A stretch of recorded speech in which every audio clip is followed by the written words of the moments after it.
Hi, everybody. It's Dr. Chris here. Boy, oh boy.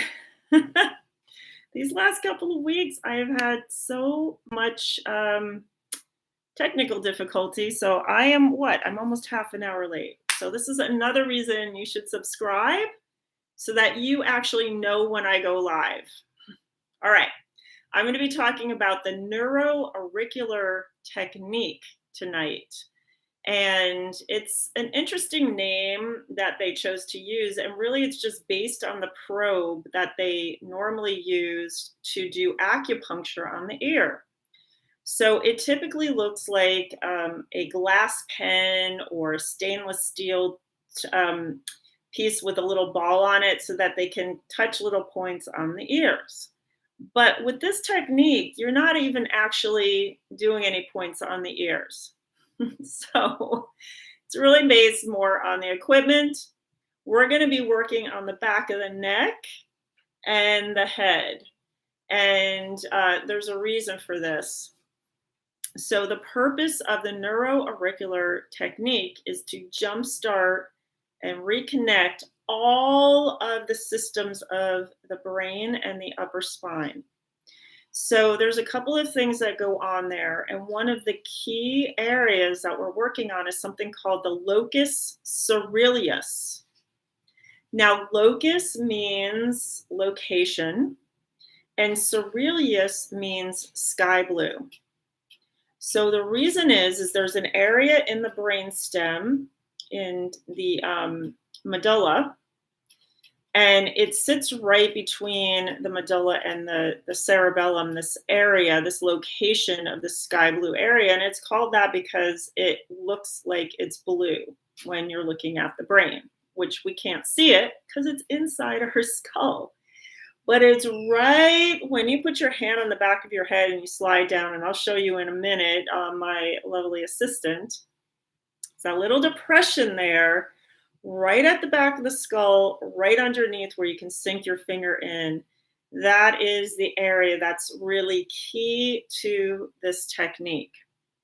So, like I said, this area is a vital nerve junction. It connects the different parts of the brain as well as the different parts of the brain to the rest of the body, because the brain stem, which sits right inside the skull there, is sort of a mediary between the brain and the rest of the body through the spinal canal. So it links to our limbic system, which has to do with emotions and memories. It has to do with our hypothalamus, connecting it for body regulation, our hormonal system, the stress response. It connects with the thalamus, which has to do with sensory processing, pain modulation, stress detection, our prefrontal and the frontal cortex, which has to do with our being awake, being aware, top-down control of the brain, behavior, and flexibility of adaptation, as well as the cerebellum, which is sort of that bun at the back of the brain, having to do with coordination and motor planning and learning. So it's the things that we automate that we're doing that we don't necessarily have to think about all the time. Like right now, you can drive a car. If you've been doing it for so many years, you don't have to think about it. That's the cerebellum. It's the timing of the brain too. So the other thing that is crucial there is in the brainstem are the cranial nerves. And there's 12 of them. But one of the ones that's really particularly affected by this is something called the vagus nerve. And the vagus nerve exits the brain and goes all the way down to the heart, the stomach, and the intestines. So it is that gut-brain connection that we're talking about that is super important. And this is why the gut is called the second brain. There's an actual physical connection. The cranial nerves are also part of the parasympathetic system. This is the brakes that we put on when we need to rest and digest and slow our system down, as opposed to the gas pedal of the sympathetic system, which is the go, go, go, adrenaline rush. I've got to do something super quick without thinking about it. I need to fight, flee, or freeze, depending on what the situation calls for. So all of this occurs at what we call the base of the occiput. I'm going to show you on my baby first. Right there, there's that little dip in the skull, and I'm going to show you on my assistant in a second. So I'm going to show you where we're going to put the oils right now on my assistant, and then I'm going to go through and kind of go through which oils they are in the order you do it. And then I'll show you how to self-apply, because a lot of times, we're by ourselves. And so that you're able to do this too. So I'm going to have my lovely assistant 7 come on over here. Go ahead. Yep, just face backwards. Oh, that's actually really a good height. Okay. So right where his hair, and you don't have to bend your head down, right where his hairline is here, this is where we are talking about. This is the occipital ridge, right where the skull meets the spine. And right here behind the ear is what we call the mastoid process. So we're going to go right along this ridge to the center. And then when you feel there's a vertebra that sticks out a little bit more than others, it's actually C7. It's called the vertebra prominens. So you can go down to there, or you can even go a little further down to what we call T4. It doesn't really matter.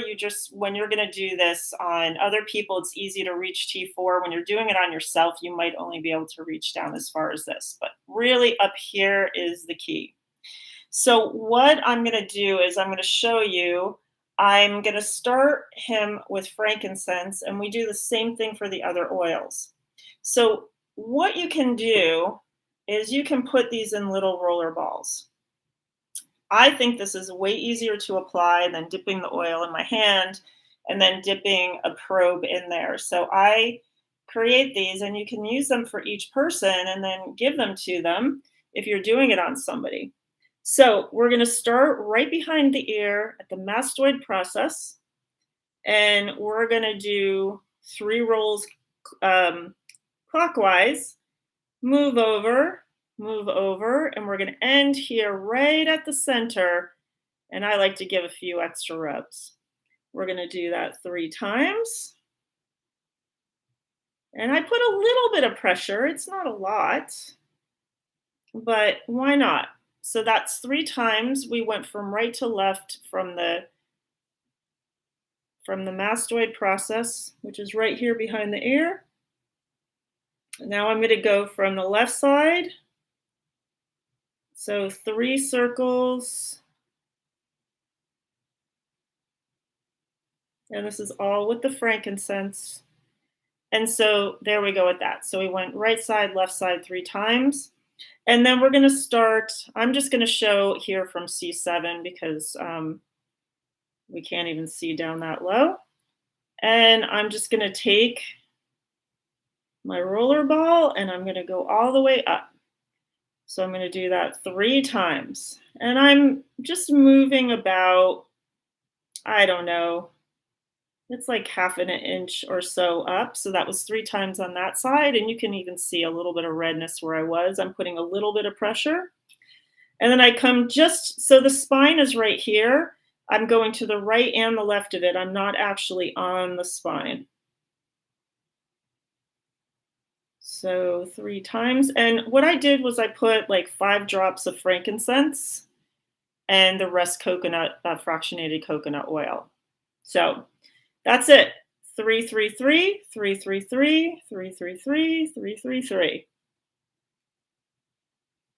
All right. Thank you so much, 7. And now you smell yummy. All right. So that was frankincense. And then if you were doing this on somebody else, the next one you would do is Valerian. Now, I went to go make a roller ball of Valerian, and of course, I didn't have it here. So I don't know if it's somewhere in the house. It's not on my shelf. If I'm out of it, I don't know, but I do have Rutavala. So here's the thing with the oils. The best oils are the ones you have in your hands. So if you don't have all of these oils, you can do it with what you have, or if there's another oil calling to you, this is the protocol, but you're going to make it work for you for whatever that is. So the next thing we would do is the same process. So if 7 stayed here, I would go through with the Rutavala, or you can make up your little Valerian. And I'm going to put the list in the description of the oils in the order. And if you go back to when I finish this video, on the cover photo of this video, I will put a picture showing the areas going across the skull and up the spine on that. So you can see exactly where it is looking on a skeleton. Now, if you're doing it yourself, then here's what you're going to do. I'm just going to take my roller ball. I'm going to start right behind my ear, and I'm going to roll this right underneath my skull. Focus really right at that center. And I'm going to do that starting on the right 3 times. And I did this morning. I did the whole thing, and it really doesn't take that long. Then you can go to the left. Now you can use your left hand, go in a clockwise circle. I'm right-handed, so this feels weird. Feels really weird. Or I actually use my right hand, hold my hair with the left, and I just do it that way. So again, I'm doing it 3 times. Now, when you get to the upper back part, so this is the vertebra prominens, that's C7. Typically, if I was doing it on somebody, I'd want to start around here at T4. If you can reach, fine. Really, I just started right at the base of my neck here. You can't see what I'm doing it. There we go. And I just rolled it up. You can kind of feel, just put your fingers on your spine. Of course, you know, I'm used to working with the spine, so this is second nature for me. So that was up the right side. Now the left side, you could do with your right hand, if you can get across there. So here's my vertebra prominens. Just go a little bit to the left. But really on this way, I found it actually worked better to use my left hand. And it feels kind of weird at first, but it wasn't too bad. So it's the same process, 3 times, 3 circles clockwise, just go up a little bit, and then 3 times doing those circles. Now I smell, actually, these are amazing oils, and I smelled so good today after I finished doing this. So I really think this is going to be my new way to sort of jumpstart my brain in the morning. I'm excited for this protocol to do for a little while. So there's actually 7 oils that are involved. So we did frankincense, valerian, or Rutavala in this case. And the next one is vetiver. So a lot of these oils that I'm using have something in them called sesquiterpenes.